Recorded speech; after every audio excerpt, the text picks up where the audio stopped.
libro señalamos, en el capítulo de las privatizaciones, que el menemismo junto con la Libertadora son los dos procesos de desperonización más grandes que vivió la historia política argentina. En el caso del menemismo, mucho peor todavía, porque es en democracia y encima se supone que era una astilla del mismo palo. Pero el proceso es tan fuerte como el decreto 4161. Fue tan fuerte la reforma del Estado, donde se privatizó en 1 año y medio lo que a la República Argentina le costó edificar durante 1 siglo y medio, tan fuerte como no poder nombrarlos, o algo por el estilo. Fue tan importante lo que se hizo. Yo siempre digo que la violencia de la oligarquía, la violencia del gorila, del neoliberalismo, es directamente proporcional a lo que se hizo. 30.000 desaparecidos, más de 300 centros clandestinos de detención, tortura y muerte, es directamente proporcional al país económico de 1975. Y ya nos vamos a meter un cachito con eso, porque ese país, huérfano políticamente después de la muerte de Perón, deshilachado, con la AAA por la calle, todavía seguía siendo el país de la sustitución de importaciones, seguía siendo un país que repartía 43-44% del PBI para el laburante, 80% de los trabajadores en blanco y sindicalizado, fábrica a 3 turnos y desocupación del 3%. Por lo tanto, el neoliberalismo vino a terminar con eso. Cada golpe de Estado en la República Argentina es terminar con la matriz económica. Y cuando estuvo fuerte y altiva la industria nacional, llegaron para terminar, esencialmente, con el país de la sustitución de importaciones, que en la Argentina se llama pymes, y que en el presente reúne cerca del 80% de la mano de obra, son el 43-44% del Producto Bruto Interno. Si yo decreto, Macri, antes Martínez de Oz, después Cavallo, si yo decreto por tercera vez en 43 años apertura indiscriminada de importaciones, mato la economía real. ¿Y de qué vive el país? De respirador artificial. Se llama deuda externa. ¿Hasta cuándo? Hasta la primera crisis, propia o ajena. Y ahí otra vez te tiran el país por la cabeza, después de haberlo vaciado en lo que llamamos transferencia de recursos, y ahí aparecerá el campo nacional y popular, levantándose del derrumbe, sacándose el polvo de los hombros y refundando la República Argentina una vez más. Entre tanta definición a veces malograda del peronismo, yo les aconsejo buscar a los gorilas, porque ellos son los que mejor han definido al campo nacional y popular y al peronismo en particular. Podemos empezar por Robustiano Patrón Costas, salteño, azucarero, senador, y el hombre que había sido asignado para continuar la década infame después de Castillo. En ese momento cuenta la leyenda que Castillo manda a un emisario argentino para comprar un sistema técnico de recuento de votos que había recién parido en los Estados Unidos. Y en 24 horas, en un país tan largo y tan ancho, se sabía quién era el nuevo presidente. Entonces llega el emisario argentino, lo atiende el funcionario norteamericano y le dice: mire, de costa a costa y de norte a sur, sabemos en 24 horas quién es el nuevo presidente. Y el argentino le dice: me parece que el sistema nuestro es mejor. Lo sabemos 4 meses antes. Por lo tanto. Bueno, ese tipo era el que iba a asumir, dueño de media provincia de Salta. Y el hombre iba a decir, años después: si algo no le perdona al peronismo es que a partir de su llegada un obrero me pide aumento mirándome a los ojos. Ese dato es esencial, porque el problema no es la guita. El problema es: ¿quién te hizo creer que tenías dignidad? ¿Quién te hizo creer que tenías derecho? Por eso, la importancia de la llegada de un gobierno que, si bien, desde el punto de vista técnico, no se lo puede calificar como revolucionario, yo lo puedo discutir un ratito. ¿Por qué? Porque algunas medidas que hoy naturalizamos, Estatuto del Peón de Campo, si lo leemos, nos va a parecer tierno, ¿no? ¿Qué sé yo? Ordena un poquito ciertas cosas, pero en el momento que eso se dictó, es una declaración de guerra. Es una declaración de guerra. Y como hubo muchas declaraciones de guerra entre 1943 y 1955, Esa historia termina con 600 kilos de explosivos sobre Plaza de Mayo, sobre una población inerme, indefensa, con 400 muertos y 3.000 heridos. La magnitud de la locura de los liberales, neoliberales, gorilas, como ustedes quieran llamarlo, tiene que ver esencialmente con ese acto revolucionario que fue el primer peronismo, capaz de gritar: allí donde hay una necesidad, hay un derecho. Oír a situaciones por ahí más simbólicas, por ahí hasta más tontas, si quieren ustedes, como puede ser cómo se eligió la disposición de las manos que se entrelazan en su escudo. Ustedes vieron en el escudo nacional, son dos manos que se estrechan de manera horizontal, están en el mismo plano. En el escudo peronista hay una mano que agarra a la otra y la saca del pozo, la saca hacia arriba. Bueno, esos ejes simbólicos son parte de comenzar a pensar desde otro lugar la República Argentina. Y es más, anduvimos buscando y no encontramos, salvo en el presente, pero no contemporáneo al primer peronismo, ningún otro partido político de la tierra, sobre todo en Occidente, que incorpore a su dogma la palabra felicidad, la grandeza de la patria y la felicidad del pueblo. El pueblo después va a reconvertirle y dirá que los días más felices, pero la palabra felicidad se incorpora en este lugar. Ahora, vuelvo a reiterar lo mismo, el peronismo toma el fruto de todas las batallas del campo nacional y popular desde el siglo XIX en adelante, y va a entender esencialmente, como nadie, una carta de Pueyrredón a San Martín y la respuesta de San Martín a Pueyrredón.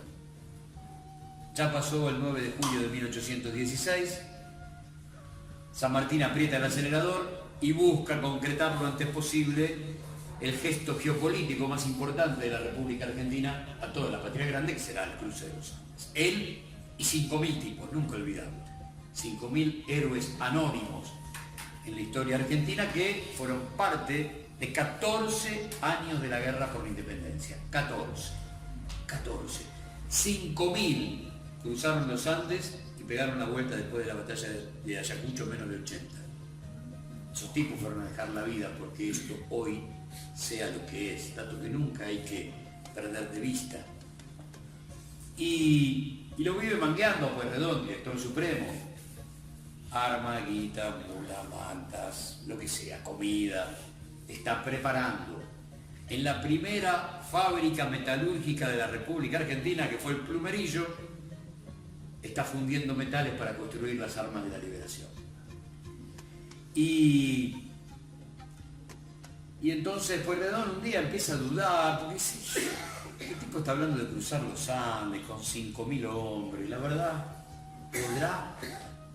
¿tendrá éxito? ¿Fracasará? ¿Y si perdemos 5.000 hombres en esa locura? Y entonces le manda un último cargamento y una carta. Y le dice: son las últimas mulas, los últimos caballos, la última guita, las últimas mantas, los últimos ponchos, la última comida. ¿Sabes por qué? Porque tu sueño es imposible. Contesta San Martín: puede ser que mi sueño sea imposible, pero sabes una cosa, mi sueño es impostergable. Y eso es el campo nacional en la República Argentina, desde el irigoyenismo, que se puso el revólver en la cintura 3 veces para que haya voto universal y secreto. Nunca hay que olvidarlo. Esos tipos, hoy, insisto, un poco amnésicos sobre su propia historia, se olvidan que cavaron centenares de trincheras en la ciudad de Buenos Aires y dejaron centenares de cadáveres porque tengamos voto universal y secreto. A partir de ese momento, 1916, ingresa el pueblo por primera vez a la Casa de Gobierno, 1922, 1928, 1930 me cansé. Primer golpe de Estado. Y empezamos a observar que a la derecha argentina la democracia es algo así como un zapato que le queda 2 números más chicos. Siempre le quedó incómoda. Y a partir de ese momento, aluvión de golpes militares, década infame con fraude patriótico, un par de gobiernos pseudo-democráticos con mayoría proscripta y el exilio de Perón durante casi 2 décadas. Eso fue el regalito que nos hicieron para el siglo XX argentino. El Poder Judicial jugó un rol fundamental y tiene que ver con la acordada del 6 de septiembre de 1930, cuando es la escribanía del golpe y le dice está todo bien, vaya para adelante, pero mire que hizo un golpe de Estado. No, está todo bien. Yo no creo en las casualidades, creo que la historia es un encadenamiento perfecto de causalidades. Tómenlo como un capricho del pasado, que el Procurador General de la Nación que firmó esa acordada se llamaba Horacio Rodríguez Larreta, pero tómenlo como porque si vamos a empezar a unir historias que tienen que ver con el árbol genealógico de la oligarquía, la verdad, vamos a estar un rato largo. Ya, no sé por qué me voy a detener en esto, pero yo creo que a ustedes les va a servir para que entiendan cómo laburamos nosotros con la historia para encontrar algunas respuestas. Ese Larreta es el primero que aparece en la historia contemporánea política argentina con fuerza. El papá de Horacio Rodríguez Larreta estuvo 4 días en el pozo de Banfield. Es importante que su hijo lo recuerde, es importante que su hijo lo cuente. ¿Por qué? Porque el hombre trabajaba en una petroquímica multinacional que estaba en el edificio de Olivetti, en el edificio del Rulero, y había una ley del año 73, 74 que obligaba a todas las multinacionales a tener el 50% de su capital nacional. En ese edificio tenía sus oficinas Greiber. Entonces él estaba intentando venderle el 50% de esa petroquímica. Los milicos entendieron que estaba negociando papel prensa y por eso lo llevan 4 días al pozo de Banfield. No lo torturan, pero lo hacen presenciar las torturas a Lidia Papaleo. Y lo largan un sábado porque hacen cuentas. El papá de Horacio Rodríguez Larreta en ese momento era presidente de Racing. Lo largan porque el tipo tenía asistencia perfecta y jugaba Racing River y algo iba a saltar si el hombre no estaba. Fíjense en esa línea de tiempo, por ahí, cuántas cosas ustedes no saben de ese apellido que conocen o reconocen a partir de esta última estación. Pero en el medio, cuántas cosas tienen que ver con Horacio Rodríguez Larreta. ¿Ustedes vieron la película Cita con Perón? Es una película... Palomino hace de Perón, digo para que si la buscan en YouTube, cuando lo vean a Palomino. Es un dato de una historia real. Es un encuentro del Círculo Rojo con Perón en diciembre de 1944. En esa reunión está Horacio Rodríguez Larreta, el tío abuelo de este que había sido Procurador General de la Nación. Y cuando llega Perón, Rodríguez Larreta lo está esperando con un taquígrafo. Y le dice, ¿usted tiene algún inconveniente de que tomemos nota de todo lo que se habla acá? Y Perón le contesta, yo no. ¿Ustedes? No, tampoco. Bueno, entonces que laburen. Esa versión taquigráfica la guardó la familia. Y con esos diálogos, respetándose palabra por palabra, se hizo la película. Y en un momento determinado le hacen 2 preguntas a Perón, tratando de que Perón diga cuál es la diferencia, coronel, entre ustedes y nosotros. Bueno, 2, dice Perón. La primera, cuando había un conflicto entre ustedes y un obrero, había una mesa, 2 sillas y 2 cafés. Uno para el Estado y otro para ustedes. Y el obrero se quedaba en la puerta, paradito, esperando cómo era la resolución. Nosotros incorporamos un café y otra silla más.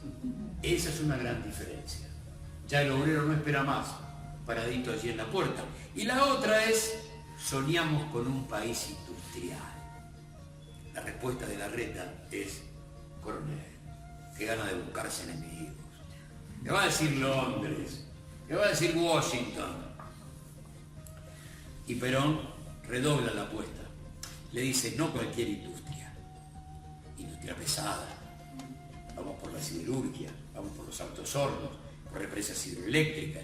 Vamos por ahí, ¿eh? Y le agrega, la semana pasada me presentaron un intelectual.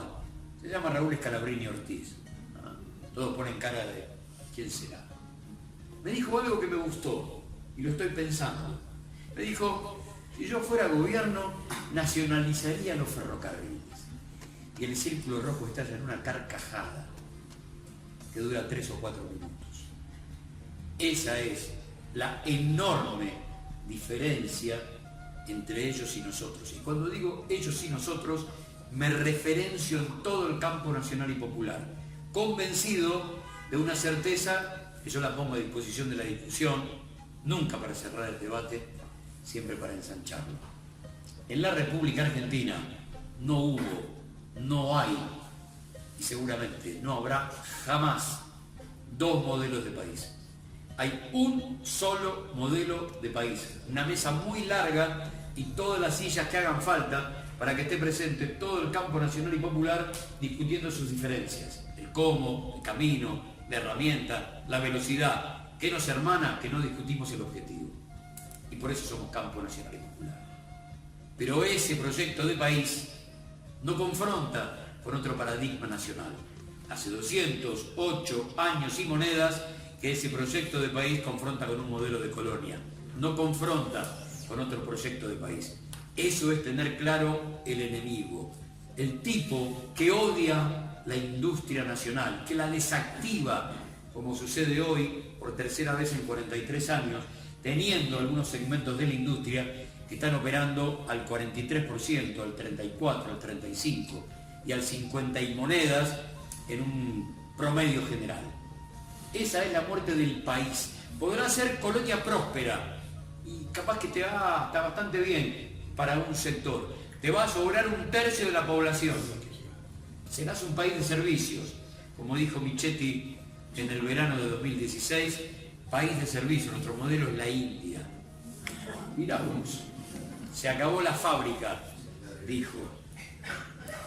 Siempre me pongo como un pequeño ejemplo, porque tiene que ver con una referencia que yo creo que ustedes también, por el lugar que ocupan, por esta geografía, yo creo que les va a venir muy bien. Y antes de decirles lo que les voy a contar, pienso en los Sadur, por ejemplo. 11 o 12 manzanas, no me acuerdo cuántas tenía los Sadur, y cuántos miles de compañeros y cuántos desaparecidos tienen los Sadur. Yo vivía en Belgrano, vivía en Amenábar entre Sucre y Echeverría, la creme de la clase media, pero era porque mi viejo era portero del edificio de Amenábar 1954. Éramos exiliados de Boedo viviendo en Belgrano y tuvimos que aprender hasta el idioma para ir al almacén. Nos igualaba la escuela pública. Todos éramos exactamente iguales. En la Juan Bautista Alberdi de Kramer y Juramento me toca a mí quinto, sexto y séptimo, 73, 74, 75. Y un profe en el 75 que abre la puerta del aula y dice, de acá para acá los fiscales, de acá para acá, abogados defensores, señores, mañana empieza el juicio Juan Manuel de Rosas. Hasta mañana. Y nos metimos de cabeza a querer saber qué había ahí. Bueno, uno vivió eso y entonces... Pero alguien andaba diciendo en los oídos obreros, y todavía lo estoy buscando, que para que los pibes tuvieran salida laboral rápida había que ser peritos mercantiles. ¿Por qué? Porque en tercer año, a los 16, 17, éramos tenedores de libros, nos daban un título intermedio y entonces salíamos a laburar, haciendo inventario, balances. Entonces, claro, a buscar un comercial. Y en Belgrano no había de varones en ese momento y cruzo Puente Saavedra y voy al Nacional y Comercial de Vicente López. Agustín Álvarez y Maipú, media cuadra para adentro. Y cada vez que uno, hay alguna ahí exalumno, y cada vez que uno cita ese colegio y tiene la posibilidad de que haya un auditorio, tenemos la obligación de gritar que tenemos 25 compañeros desaparecidos. 25. Y como alguien por ahí últimamente no lo anda gritando tanto, también hay que gritar su nombre, hay que hablar de Pablo, que tenía 17 años, que iba al Colegio Nacional y se llamaba Pablo Fernández Mejide. Exactamente. Bueno, yo sabía de dónde venía, conocía mis raíces, sabía que venía del conventillo de 24 de noviembre de Independencia y que de ahí habíamos saltado a la portería donde mi vieja ya nos ponía 6 o 7 ollas cada vez que llovía dentro de la pieza, que no cocinaba en la cocina de madera que estaba en el patio, ni íbamos al baño compartido que estaba en el fondo. Nos había cambiado la vida. Y yo quería saber de dónde venían mis compañeros. Y siempre que lo recuerdo lo digo con mucha emoción. Bueno, ¿ustedes de dónde vienen? Y la mayoría me decía 161 cartel rojo que dice Villa Martelli. Y la R, no es joda, se estiraba hasta el infinito. Porque después comprendí, era un grito de guerra. Yo vengo del barrio obrero, del barrio de los hornos de ladrillo de Constituyente, juego a la pelota en Sufriategui de Tierra, vengo del barrio de la Lí, de la Lombí, de ahí. La pucha. Sonaba fuerte. Era identitario, defendían su pasado, sabían de dónde venían, no eran desclasados y muchos de ellos eran los primeros que hacían la escuela secundaria en su familia. Año 76, marzo del 76. ¿Qué va a ser? Nos tocó eso. Tuvimos en la mano por un ratito el libro de Erza, Estudio de la Realidad Social. Un ratito nomás. Bueno, cuando hoy vamos a dar estas charlas a Villa Martelli, siempre busco alguna carita medio joven y mi pregunta es siempre la misma. ¿A dónde vivís? La respuesta es, en Vicente López. Sí, está bien. ¿Y el barrio? Sí, Villa Martelli. Yo vivo en Vicente López. Hace 43 años o ahora, el pibe que vivía en La Lucita nunca vivió en Vicente López. Porque en Vicente López vivía Niguito de Villa Martelli, de Florida Oeste, de Munro, de Carapachay, de Villa Adelina. Ese tipo siempre vivió en su lugar. Ese no es mi problema. El problema es quién desclasó al nuestro. ¿Quién se hizo cargo de que no haya pibes que griten hoy con orgullo que sus viejos jugaban en la Sufriategui de Tierra todavía a la pelota en Villa Martelli, que íbamos a jugar al frontón contra la pared de la Lí y que había miles y miles de obreros a 3 turnos en todos los talleres de esa franja horizontal que une a Vicente López con San Isidro?